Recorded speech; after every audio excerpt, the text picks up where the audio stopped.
Assalamualaikum warahmatullahi wabarakatuh. Waalaikumsalam warahmatullahi wabarakatuh. Alhamdulillahirabbil alamin wa nasta'inu wa nastaghfiruh wa na'udzu billahi min shururi anfusina wa min sayyiati a'malina. Man yahdihillahu fala mudilla lahu wa man yudlil fala hadiya lahu. Asyhadu an la ilaha illallah wa la syarika lahu. Asyhadu anna Muhammadan abduhu wa rasuluh. Allahumma shalli wa sallim wa barik ala sayyidina Muhammadin wa ala alihi wasallam. Allah Ta'ala di kitabul karim, a'udzu billahi minasy syaithanir rajim. Bismillahirrahmanirrahim. Infiru khifafan wa shaqala jahidu bi amwalikum anfusikum sabilillah. Zalikum khairul lakum in kuntum ta'lamun. Kalau Nabi sallallahu alaihi wasallam berkata tentang ini, Allah bisa berkata, sudah kamu ambil, sudah kamu harus. Alhamdulillah tuan-tuan yang dimuliakan Allah Subhanahu wa taala, lagi-lagi mari kita sentiasa wajib untuk kita ini bersyukur kepada Allah Subhanahu wa taala. Karena Allah telah menjadikan kita ini seorang muslim. Karena Allah telah menjadikan kita ini bukan saja seorang muslim, tapi Allah menjadikan kita ini orang yang sentiasa menjalankan segala perintah Allah. Karena saat itu ada nikmat yang lebih besar ketika Allah ini memberikan kita rasa untuk kita ini berbuat dalam kegiatan ibadah yang Allah perintahkan. Bahkan orang Islam sendiri pun dah tahu syariat Islam pun tak mau melaksanakan perintah Allah. Kenapa? Karena hati gelap. Karena kalau hati gelap ni tuan, macam mana pun kita akan bisa menjalankan segala perintah Allah. Kenapa kita bisa? Karena karena Allah ni sayang sama kita, Allah bukakan hati kita bisa melaksanakan segala perintah Allah.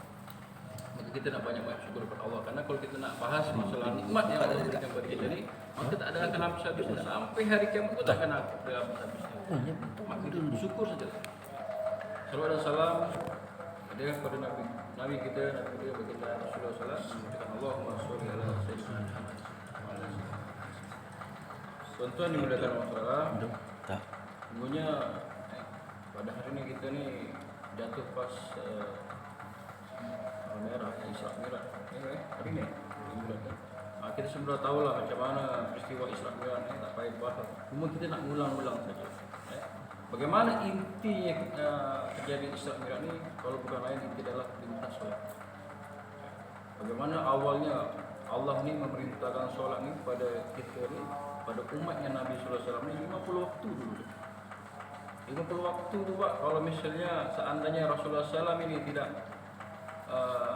mengurang-urangi, tidak minta rekomendasi, tak kurangkan sikit karena dapat mandat dari Nabi Musa AS, maka kita ni bisa jadi tuan-tuan menjadi orang yang bisa kita orang murtad.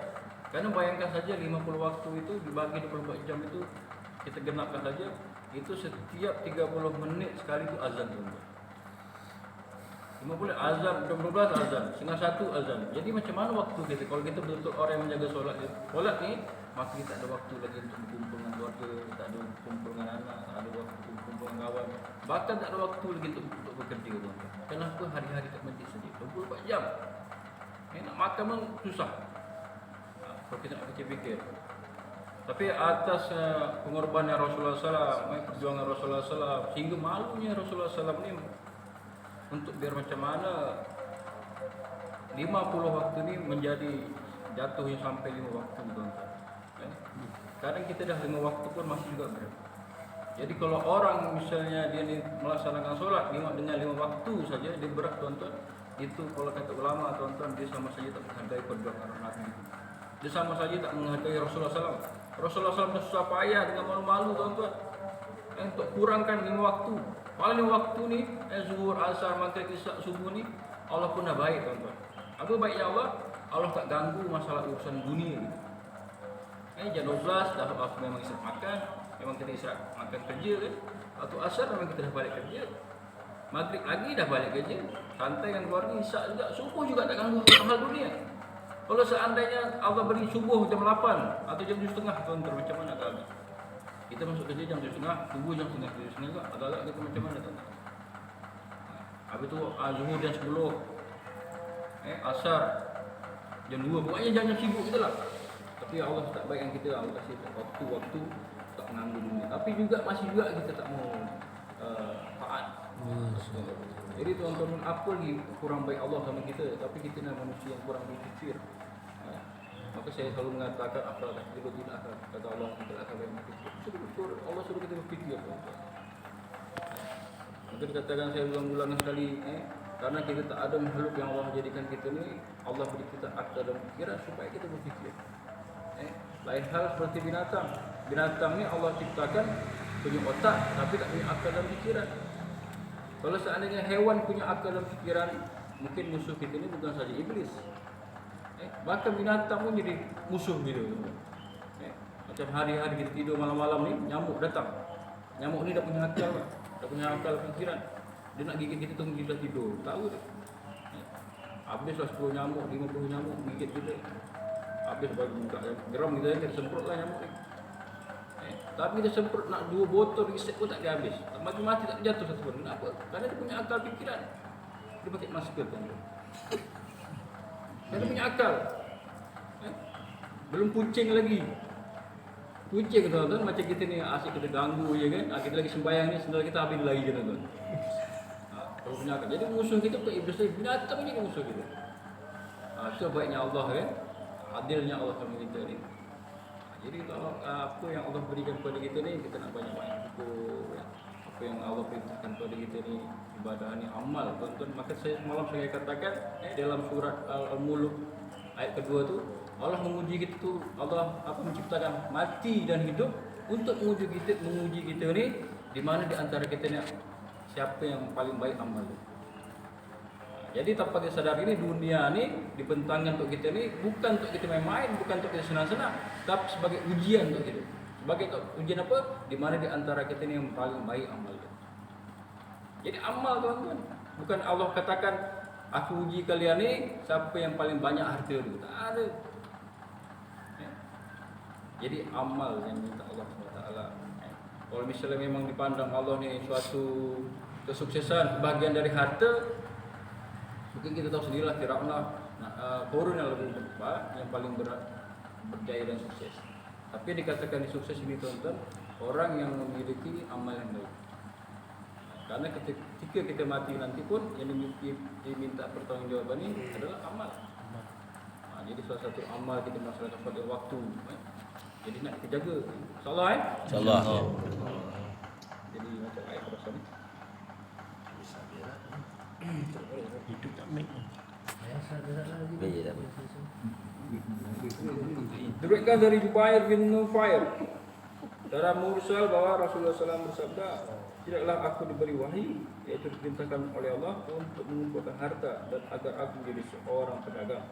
Tetapi aku diperintahkan oleh Allah, wahai Muhammad, bertasbihlah dan bertasbihlah kepada Tuhanmu. Jadilah engkau dalam golongan orang-orang yang sujud, yaitu mendirikan salat, dan beribadahlah kepada Tuhanmu hingga keyakinan, yaitu kematian datang kepadamu, yakni engkau meninggal dunia dalam keadaan seperti itu. Wahyu yang disebutkan dalam hadis ini adalah ayat terakhir dalam surat Al-Hijr. Kandungan hadis ini juga telah dikutip dari beberapa orang sahabat. Radhum Alama Suyuti rahimahullah dalam kitabnya Darul Mansur mengutip sabda Nabi dari Abdullah bin Mas'ud, Abu Muslim, Qaulani, Radum dan Abu Darda. Sabda Nabi sallallahu alaihi wasallam lainnya menyebutkan bahwa ada 2 jenis manusia yang paling baik di antara seluruh manusia, yaitu orang yang pertama, orang yang saling memegang tali kudanya, ia bergerak di jalan Allah Subhanahu wa taala dan mencari peluang untuk mengorbankan nyawanya. Yang kedua, orang yang memiliki kambing, ia tinggal di hutan dan bukit yang terpencil yang tidak dikenali orang. Ia selalu salat, menunaikan zakat dan sibuk beribadah kepada Rabbnya sampai ia meninggal dunia dalam keadaan seperti itu. Tidak pernah sampai kepada manusia seburuk apapun darinya kecuali kebaikan saja. Ini 2 orang.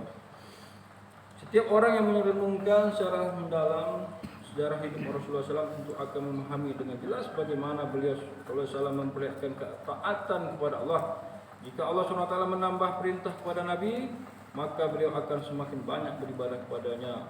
Aisyah radhiyallahu anha berkata, ketika turunkan surat Al-Fat, maka Rasulullah SAW semakin giat dalam beribadah. Maka saya bertanya, ya Rasulullah, dalam ayat ini engkau diberitahukan bahwa semua kesalahan engkau yang dahulu dan yang akan datang telah diampuni. Namun mengapa engkau masih berusaha payah itu beribadah? Maka Rasulullah SAW menjawab, tidakkah sepatutnya aku menjadi seorang hamba yang bersyukur? Ketika turunkan surah Al-Fat, Abu Hurairah lalu berkata, Sejak saat itu Rasulullah SAW melakukan sholat lama sekali hingga kaki beliau mulia yang itu menjadi bengkak dan beliau memperbanyak ibadahnya sehingga tubuh beliau menjadi lemah dan kurus seperti tas kulit wadah air yang sudah kusam. Apabila ditanya mengapa engkau berbuat gitu ya Rasulullah, beliau menjawab, tidakkah sepatutnya aku menjadi seorang hamba yang bersyukur. Bukti nyata, bukti kita nak syukur kepada Allah ni, solat ni, jaga solat je.